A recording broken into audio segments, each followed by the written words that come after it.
Kemampuan dari kami panitia untuk melaksanakan yang terbaik buat masyarakat Aceh, kami khususnya buat masyarakat Majapahit. Ini yang dapat saya sampaikan. Dalam penyampaian di sana sini ada kesilapan dan kekurangan. Para Allah saya mohon ampun.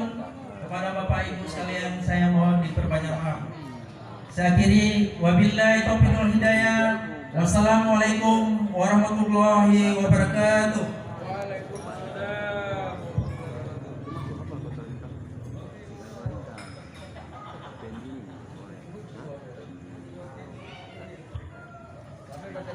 Selanjutnya, kata-kata sambutan yang akan disampaikan Bapak Kapolres Aceh Tamiang.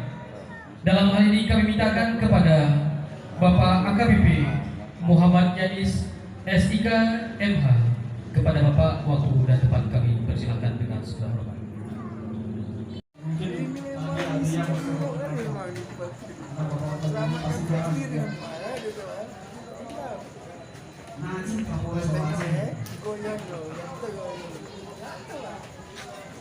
Jadi saya di sini itu bukan untuk memberi saran, karena di satu wilayah ini ada orang yang memahami untuk saya jangan dikasihkan di Indonesia.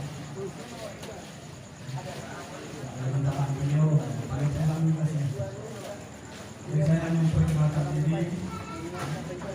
Saya Bapak Aceh, sekarang kami di Polres Secepatnya. Jadi orang memang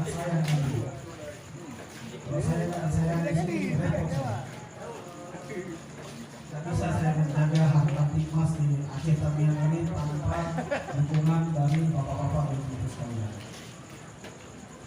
Kalau saya akan sayang, hati Mas ini akan terwujud. Kemudian malam ini kita memperingati orang yang dari Israel. Yang mau berpikir demi kemajuan agama Allah, yang mau berpikir demi kemajuan masyarakat kita, ingat kanda ulang untuk umur kue kanda dua jam ambil dua lagi rupa boleh saja dan tapi asawi dalam kadang-kadang hitam klot melebihi punggung belakang berdegak-degak. Hati-hati. Muhammad itu gambaran umatmu Muhammad, padahal dia itu tidak sanggup menanggung beban daripada amanah. Semakin tidak sanggup, semakin dia tambah. Maka binasalah dia hidup di dunia, kata Jibril. Ada seorang manusia yang di depannya ada dua hidangan.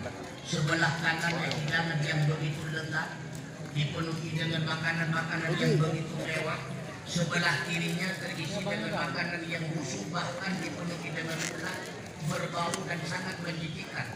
Tapi hamba Allah tersebut memilih makanan yang busuk, bahkan makan dengan lahap. Sehingga Rasulullah bertanya, ya Jibril, itu siapa Jibril? Itu adalah gambaran daripada umatmu yang berdua. Dia tahu sebelah kanannya adalah kebajikan. Hanya dengan kebajikan dia akan mencapai surga Allah, dengan sebab dia akan mendapatkan ridha Allah. Tapi dia tidak mau memilih sebelah kanan, tetap dia memilih sebelah kiri yang namanya memperturutkan hawa nafsunya. Dia tahu dengan memperturutkan hawa nafsu dia itu akan celaka dunia wal akhirah, tapi dia tetap dengan lahapnya selama hidup di dunia memperturutkan hawa nafsu. Rasulullah juga melihat hadirin sekalian berbagai macam. Ketika Rasulullah melihat azab neraka yang terucap melalui mulut Rasulullah, umat. Bahkan apa yang dilihat oleh Rasulullah, rupanya penghuni neraka yang lebih banyak adalah kaum perempuan.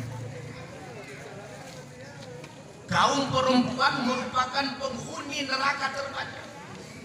Sehingga Fatimah bertanya kepada Rasulullah, ya, inginkan dia itu tidak menurut terhadap suaminya. Kebanyakan perempuan masuk neraka karena dia menganggap eleh suaminya, tidak mau menuruti kehendak suaminya.